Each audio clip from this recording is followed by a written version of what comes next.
नमस्ते और स्वागत है। मैं राज हूँ ईपीके कैपिटल से। ईपीके कैपिटल में हम पीढ़ियों के लिए धन बनाते हैं। आज हम एक ऐसे विषय की खोज करने जा रहे हैं जो किसी भी व्यक्ति के लिए दीर्घकालिक मजबूत धन बनाने के लिए बिल्कुल महत्वपूर्ण है। फिर भी यह वैश्विक निवेश के सबसे अनदेखे पहलुओं में से एक बना हुआ है। हम इस बारे में बात कर रहे हैं कि मुद्रा उतार चढ़ाव या विदेशी मुद्रा की हलचल आपके अंतर्राष्ट्रीय स्टॉक पोर्टफोलियो पर सीधे कैसे प्रभाव डालती है। पिछले कुछ वर्षों में एक बड़ी संख्या में भारतीय निवेशकों ने वैश्विक बाजारों में निवेश करके अपने धन को समझदारी से विविधीकृत करना शुरू किया है, विशेष रूप से अमेरिकी तकनीकी दिग्गजों और वैश्विक एक्सचेंज ट्रेडेड फंडों में। यह विविधीकरण के लिए एक शानदार रणनीति है। हालांकि अधिकांश निवेशक वैश्विक क्षेत्र में इस विश्वास के साथ प्रवेश करते हैं कि वे किसी कंपनी की वृद्धि पर एक साधारण सीधा दांव लगा रहे हैं। वास्तव में जैसे ही आप अपनी धनराशि सीमाओं के पार ले जाते हैं, आप एक ऐसा दांव लगा रहे हैं जिसे हम डबल बेट कहते हैं। पहला दांव वास्तविक व्यवसाय, इसकी आय और इसके शेयर मूल्य प्रदर्शन पर है। दूसरा मौन दांव भारतीय रुपए और विदेशी मुद्रा, आमतौर पर अमेरिकी डॉलर के बीच के विनिमय दर पर है। इस संबंध को समझना वैश्विक बाजारों में कुशलता से नेविगेट करने का रहस्य है। आइए देखते हैं कि ये आपके पक्ष में कैसे काम करता है, जिसे हम मुद्रा टेलविंड्स कहते हैं। यह तब होता है जब आपकी घरेलू मुद्रा भारतीय रुपया आपके निवेश की मुद्रा अमेरिकी डॉलर के मुकाबले घटती है। इसको बिना किसी जटिल वित्तीय शब्दावली के स्पष्ट रूप से समझने के लिए चलिए एक सरल गणितीय उदाहरण का उपयोग करते हैं। कल्पना करें कि आप एक प्रमुख अमेरिकी कंपनी के शेयर खरीदने का निर्णय लेते हैं। शेयर की कीमत ठीक $100 है और उस क्षण विनिमय दर एक अमेरिकी डॉलर के लिए 80 रुपये है। इसका मतलब है कि आपकी प्रारंभिक निवेश के लिए 80,000 रुपये की आवश्यकता है। एक साल बाद तेजी से आगे बढ़ें। मान लीजिए कि कंपनी अच्छा प्रदर्शन करती है, लेकिन इसका शेयर मूल्य बिल्कुल वैसा ही रहता है, $100 पर। हालांकि उसी वर्ष भारतीय रुपया कमजोर होता है और $1 के लिए विनिमय दर 80 रुपये से बढ़कर 85 रुपये हो जाती है। यदि आप अपने निवेश को बेचने और उन $100 को अपने भारतीय बैंक खाते में वापस बदलने का निर्णय लेते हैं तो आपको 85,000 रुपये मिलेंगे। हालांकि अमेरिकी बाजार में स्टॉक की कीमत एक भी सेंट नहीं बढ़ी। आपने 5,000 रुपये का लाभ कमाया है, जो 6% से अधिक की वापसी में तब्दील होता है, शुद्ध रूप से मुद्रा परिवर्तन के कारण। ऐतिहासिक रूप से डॉलर के मुकाबले रुपया का यह संरचनात्मक अवमूल्यन एक सुंदर सहायक शक्ति के रूप में कार्य करता रहा है। ऐतिहासिक रूप से डॉलर के मुकाबले रुपये की इस संरचनात्मक अवमूल्यन ने एक सुंदर सहायक प्रभाव के रूप में कार्य किया है, जो लंबे समय तक वैश्विक संपत्तियों को रखने वाले भारतीय निवेशकों के लिए कुल रिटर्न को काफी बढ़ा दिया है। बिल्कुल, एक परिष्कृत निवेशक बनने के लिए हमें सिक्के के दूसरे पहलू पर भी ध्यान देना चाहिए, जो मुद्रा की बाधाओं का प्रतिनिधित्व करता है। अगर घरेलू मुद्रा डॉलर के मुकाबले मजबूत होती है तो क्या होता है? अगर भारतीय रुपया मजबूत होता है, यदि घरेलू मुद्रा डॉलर के मुकाबले मजबूत होती है तो क्या होता है? यदि भारतीय रुपया मजबूत होता है तो यह अस्थायी रूप से आपकी अंतर्राष्ट्रीय स्टॉक रिटर्न को प्रभावित कर सकता है। भले ही जिस कंपनी में आपने निवेश किया है वह असाधारण रूप से अच्छा प्रदर्शन कर रही हो। उदाहरण के लिए, यदि हमारे पिछले उदाहरण का उपयोग करें, यदि रुपया 80 रुपये से गिरकर 75 रुपये प्रति डॉलर हो जाता है तो आपका $100 का स्टॉक अचानक 75,000 रुपये का हो जाता है। यदि अमेरिका में वास्तविक स्टॉक की कीमत 5% बढ़कर $105 हो गई तो रुपये की तेज सराहत उस समय तक उन कॉरपोरेट लाभों को पूरी तरह से समाप्त कर सकती है जब तक कि पैसा आपके घरेलू खाते में नहीं पहुंचता। हालांकि यह अवधारणा अल्पकालिक में थोड़ी चिंताजनक लग सकती है, लेकिन शांत और दीर्घकालिक दृष्टिकोण बनाए रखना महत्वपूर्ण है। मुद्रा के उतार चढ़ाव मौलिक रूप से चक्रीय होते हैं। ऐतिहासिक रूप से कई दशकों के दौरान उभरते बाजार की मुद्राएं प्रमुख वैश्विक रिजर्व मुद्राओं के मुकाबले धीरे धीरे अवमूल्यित होती हैं, जो कि मुद्रास्फीति और ब्याज दरों में स्वाभाविक अंतर के कारण होता है। इसलिए जबकि समय समय पर कठिनाइयां आएंगी, वे आमतौर पर धन संचय के दीर्घकालिक मार्ग पर अस्थायी बाधाएं होती हैं।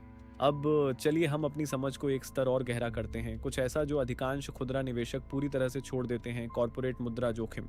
मुद्रा में उतार चढ़ाव केवल उस क्षण आपके पोर्टफोलियो को प्रभावित नहीं करते जब आप अपना पैसा घर वापस परिवर्तित करते हैं।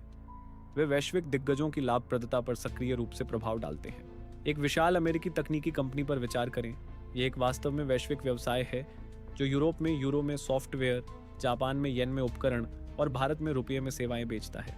हालांकि क्योंकि यह एक अमेरिकी कंपनी है, इसे अमेरिकी डॉलर में वॉल स्ट्रीट को अपनी आधिकारिक वित्तीय आय की रिपोर्ट करनी चाहिए। यदि अमेरिकी डॉलर सभी अन्य वैश्विक मुद्राओं की तुलना में बेहद मजबूत हो जाता है तो यूरो, येन और रुपये में विदेशी आय अचानक डॉलर में परिवर्तित करते समय कंपनी के बैलेंस शीट पर बहुत छोटी लगने लगती है।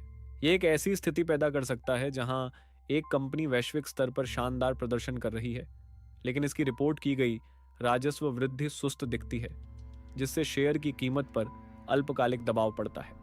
एक निवेशक के रूप में यह समझना कि ये बहुराष्ट्रीय कंपनियां पहले से ही विशाल आंतरिक विदेशी मुद्रा जोखिमों का प्रबंधन कर रही हैं, आपको बड़े चित्र को देखने की अनुमति देता है और तिमाही आय की हलचल पर आवेग में प्रतिक्रिया करने से बचाता है।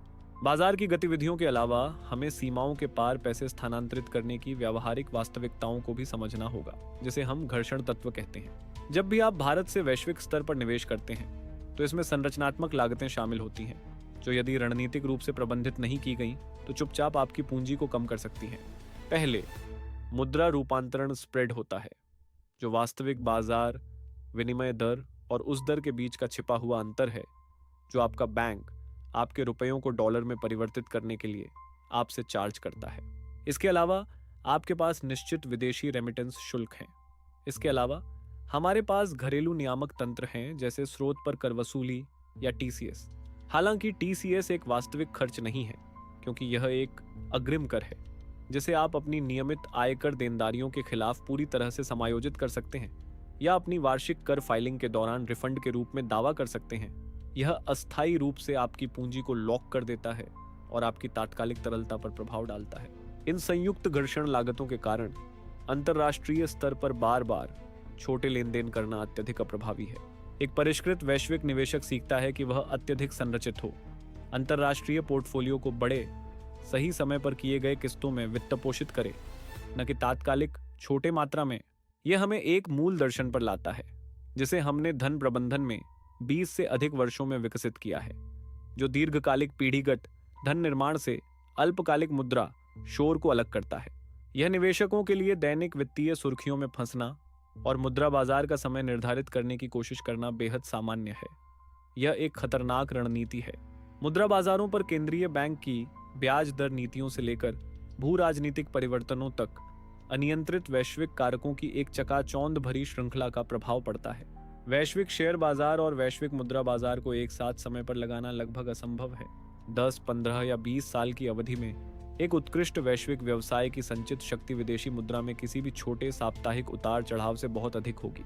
अंतर्राष्ट्रीय निवेश का अंतिम लक्ष्य त्वरित लाभ के लिए मुद्राओं का व्यापार करना नहीं है, बल्कि विश्व स्तरीय व्यवसायों के हिस्से का मालिक होना है, जो आपकी संपत्ति को पीढ़ियों तक बढ़ाते हैं। तो आगे बढ़ने के लिए रणनीतिक कार्य योजना क्या है?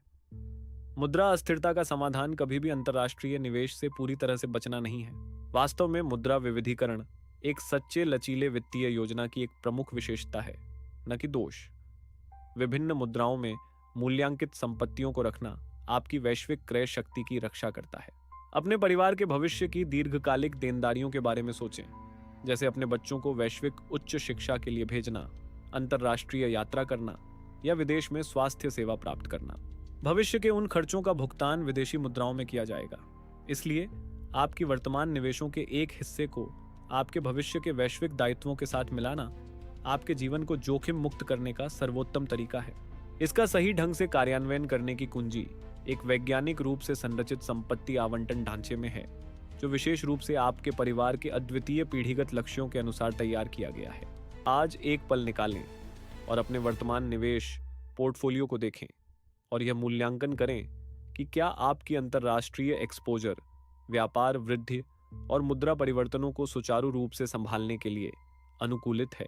यदि आप अपनी मौजूदा वैश्विक होल्डिंग्स का ऑडिट करना चाहते हैं या यदि आप एक व्यापक पोर्टफोलियो डिजाइन करना चाहते हैं जो बाजार के चक्रों का सामना कर सके, तो ईपीके कैपिटल की टीम हमेशा आपकी मार्गदर्शन के लिए यहाँ है। आपका आज का समय देने के लिए धन्यवाद और चलिए मिलकर एक स्थायी वित्तीय विरासत बनाने पर ध्यान केंद्रित करते हैं।